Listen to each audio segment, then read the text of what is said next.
Coucou et bienvenue dans ce premier épisode de je ne sais pas encore ce que ça va être exactement. Mais en tout cas, si tu me suis sur Instagram, tu sauras que j'en ai marre de me faire couper la chic dès que je parle plus de 2 minutes en fait. Donc du coup, j'ai décidé d'émigrer sur YouTube pour pouvoir parler plus longuement des sujets qui nous intéressent, qui t'intéressent, et surtout qui m'intéressent moi. Bref, il fait super chaud, donc oui, j'ai un maillot de bain sous mon haut. Si jamais tu te posais la question, c'est le cas. J'ai envie de parler, parce que c'est un sujet que j'aborde très souvent sur Instagram et dans la vie de tous les jours, c'est-à-dire ce qu'on appelle le discours interne, la façon dont tu te parles à toi-même. Combien de fois j'entends des clientes à moi, des clientes qui sont dans mes programmes de coaching, combien de fois j'entends des amis, des femmes de mon entourage parler d'elles dans des termes et avec des expressions super négatives, rabaissantes, de la merde. Bref. Donc non, il faut arrêter de se parler comme ça. Passer son temps à relever ses propres défauts, s'insulter soi-même parce qu'on considère qu'on n'a pas fait ça comme il faut. Non, non, très mauvaise idée. Oui, s'améliorer, oui, chercher à faire mieux, oui, on est d'accord. C'est même un peu le but, enfin un des buts du développement personnel. Mais se flageller en permanence en disant ouais, je suis trop con, ouais, je fais de la merde, non, mais moi je sais pas faire ça, non, mais moi pour ça je suis nulle. Non, non. Au contraire, relevons nos qualités, mettons-les en avant, et puis faisons-nous mousser un petit peu, quoi. On n'a pas dit qu'on devait devenir prétentieuse ou arrogante, même si j'ai pas l'impression que ça réussisse si mal que ça à de très nombreuses personnes. Mais sans aller jusque-là, je pense vraiment qu'il est important pour développer sa confiance en soi et son amour de soi, de se parler autrement et de cesser de se flageller, de s'insulter soi-même, de mal se parler et ainsi de suite. Alors, comment on fait ça ? Eh bien, j'en parlerai plus concrètement dans une autre vidéo. Mais là, aujourd'hui, tout de suite, j'avais envie de parler d'EFT et de faire une routine d'EFT par rapport justement à cette propension qu'ont beaucoup de personnes, et beaucoup de femmes en particulier, à mal se parler d'elles-mêmes. Alors, l'EFT, qu'est-ce que c'est ? L'EFT, c'est le tapping. EFT ou tapping, ça a deux noms pour une raison que je ne m'explique pas. C'est une technique de libération émotionnelle. C'est-à-dire que le but est de se libérer de blocages X ou Y qu'on pourrait avoir. J'en ai parlé aussi sur Insta, j'ai fait deux petites vidéos, 2 reels à ce sujet, pour pouvoir justement découvrir ce que c'est, découvrir la technique et la routine de base, puisque le principe, c'est de faire des tapotements, d'où le terme tapping, sur des points d'acupression ou d'acupuncture précis. Alors, personnellement, j'ai découvert cette technique avec une youtubeuse, blogueuse, qui s'appelle Gala Darling, qui pratique ça depuis de très nombreuses années et qui est, c'est une ambassadrice absolue de l'EFT. Et moi, clairement, elle m'a complètement convaincue. J'ai appris à faire du tapping avec elle. Après, moi, par la suite, j'ai lu des livres sur le sujet et je me suis renseignée plus dans les détails. Et effectivement, c'est pas quelque chose de gadget. C'est quelque chose qui est utilisé maintenant beaucoup plus au Canada ou dans des pays où justement on apprécie des techniques autres que de prendre des médicaments, par exemple. Donc, et qui a de vrais résultats. Je trouve que par rapport à l'hypnose, qui est ma pratique personnelle, par rapport aux démarches de développement personnel en général, par rapport au fait de travailler sur soi en général, le tapping, l'EFT, c'est juste génial. C'est quelque chose que tu peux faire tous les jours. C'est quelque chose que tu peux faire spontanément. C'est quelque chose pour lequel tu peux créer tes propres routines. Tu as la routine de base qui est celle-là. De toute façon, quand on va faire la routine, tu auras juste à répéter mes gestes et les verbalisations après. Mais en réalité, tu peux écrire toi-même ta routine et la faire toi-même. Faire exactement ça comme toi tu veux. Et c'est ça qui est génial. C'est ça qui te rend autonome par rapport à la pratique et qui te permet d'évoluer par rapport à ce qui te bloque, ce qui te pose problème, quel que soit le sujet. La question du discours interne, c'est un gros sujet par rapport justement à la confiance en soi, par rapport à l'amour-propre. Développer sa confiance en soi, ça passe vraiment par le fait de se parler à soi-même dans des termes positifs, dans des termes valorisants. Et c'est ce que on est très nombreux à ne pas faire, justement. Et que on a trop l'impression que de se dire non, mais si je me dis je suis la meilleure, je suis la plus forte, je suis la plus belle, c'est super prétentieux. Déjà, c'est pas un truc qu'on est censé dire devant tout le monde. C'est pas le sujet. On n'est pas censé faire des conférences pour expliquer à quel point on déchire. Le but est simplement de se parler à soi-même comme ça et d'inscrire en soi un discours qui est valorisant et qui est positif. C'est tout.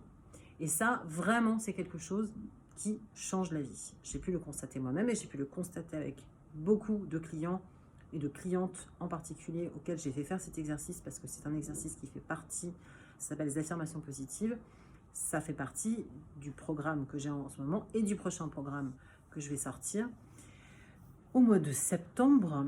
Et l'EFT va en faire partie également. Et l'EFT est justement un exercice qui est une sorte d'exercice appliqué des affirmations positives. Puisqu'on va les verbaliser en même temps qu'on va tapoter. On va verbaliser ce qui nous pose problème et après ça, on va verbaliser de façon positive le résultat qu'on veut obtenir. Donc forcément, c'est une sorte d'application et de mise en pratique et de conscientisation du travail qu'on veut faire. Alors, en l'occurrence là, par rapport au fait d'avoir un discours positif, mais en fin de compte, par rapport à n'importe quel sujet qu'on veut aborder.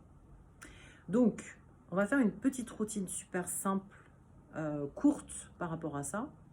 Comme ça, enfin, je trouve ça plus simple de se répéter des routines courtes plutôt qu'à chaque fois reprendre quelque chose qui va durer plus de 5 minutes. Bon, ça peut être un petit peu barbant. Bon.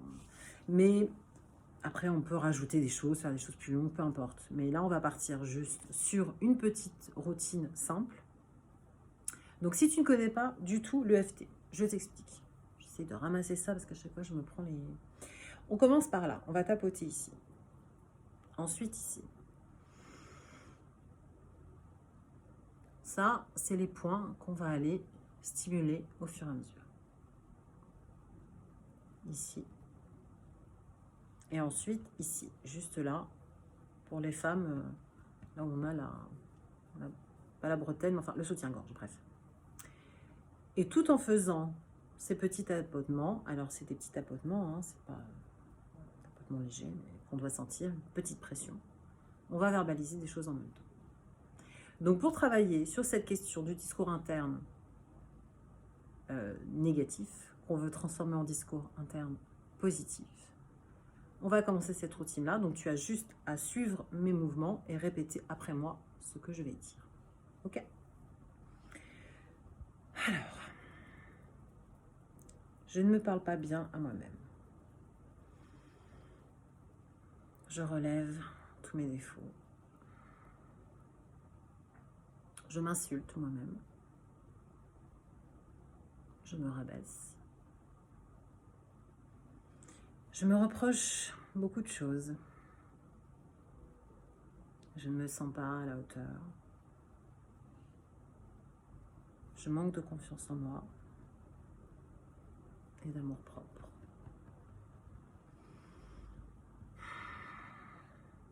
Je sais que je me fais du mal en faisant ça. Je sais que cette habitude doit changer. Mais même si je ne suis pas tendre avec moi-même, je m'aime, me pardonne et m'accepte entièrement.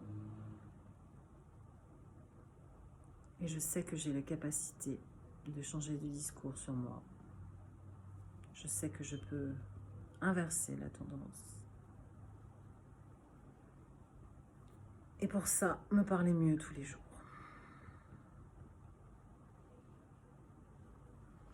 En me parlant comme une personne que j'aime, je change ma vision de moi. En me manifestant de l'amour. Je crée plus d'amour pour moi. En m'affirmant mes qualités, j'en prends conscience. Et grâce à ça, j'augmente ma confiance et mon amour de moi.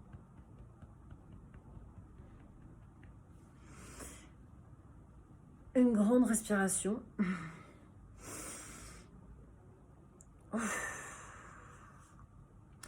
Donc voilà pour cette petite routine de confiance en soi.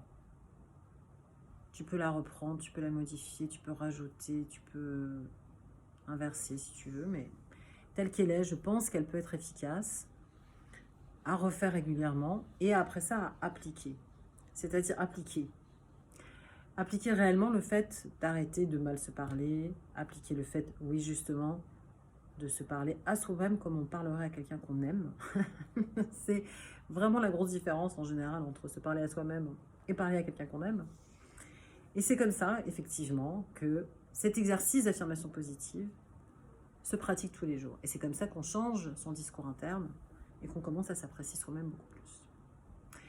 Donc ça, ce sera le sujet plus en détail. J'en parle également sur Insta dans un petit reel que j'ai réalisé à ce sujet parce que c'est vraiment un sujet avec lequel je bassine un peu tout le monde parce que c'est vraiment un domaine dans lequel j'ai pu voir, constater à titre personnel et auprès de clients avec lesquels on a travaillé ce sujet précis. J'ai vu des changements incroyables s'inscrire, voir une évolution par rapport à la vie en général. C'est-à-dire qu'à partir du moment où on se parle avec d'autres termes et qu'on commence vraiment à créer une appréciation de soi, une valorisation de soi, on se sent capable de faire beaucoup plus de choses.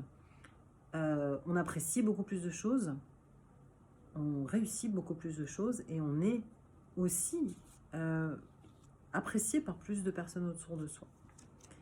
Par un effet vraiment énergétique en fait. Parce que là, on travaille sur de l'énergie. L'EFT, ça fait partie de ce qu'on appelle la psychologie énergétique.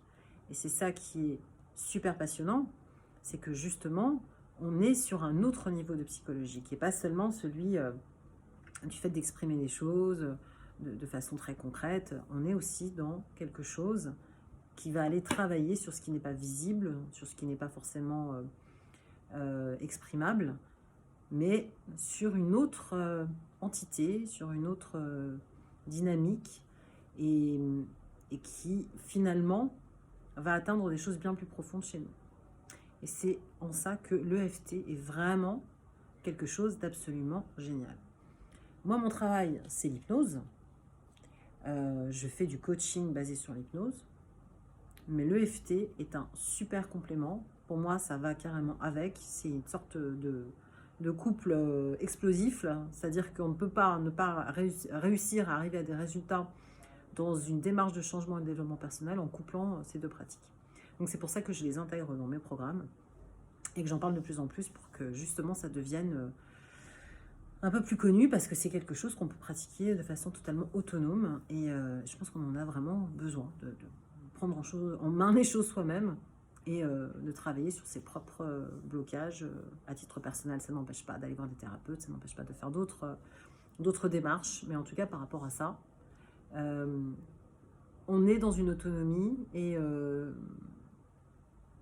dans quelque chose de pratique au quotidien, en fait, quelque chose de très concret et pratique. Donc voilà, merci d'avoir suivi ce petit tuto. Je te laisse l'appliquer et on en reparle très vite. Bisous.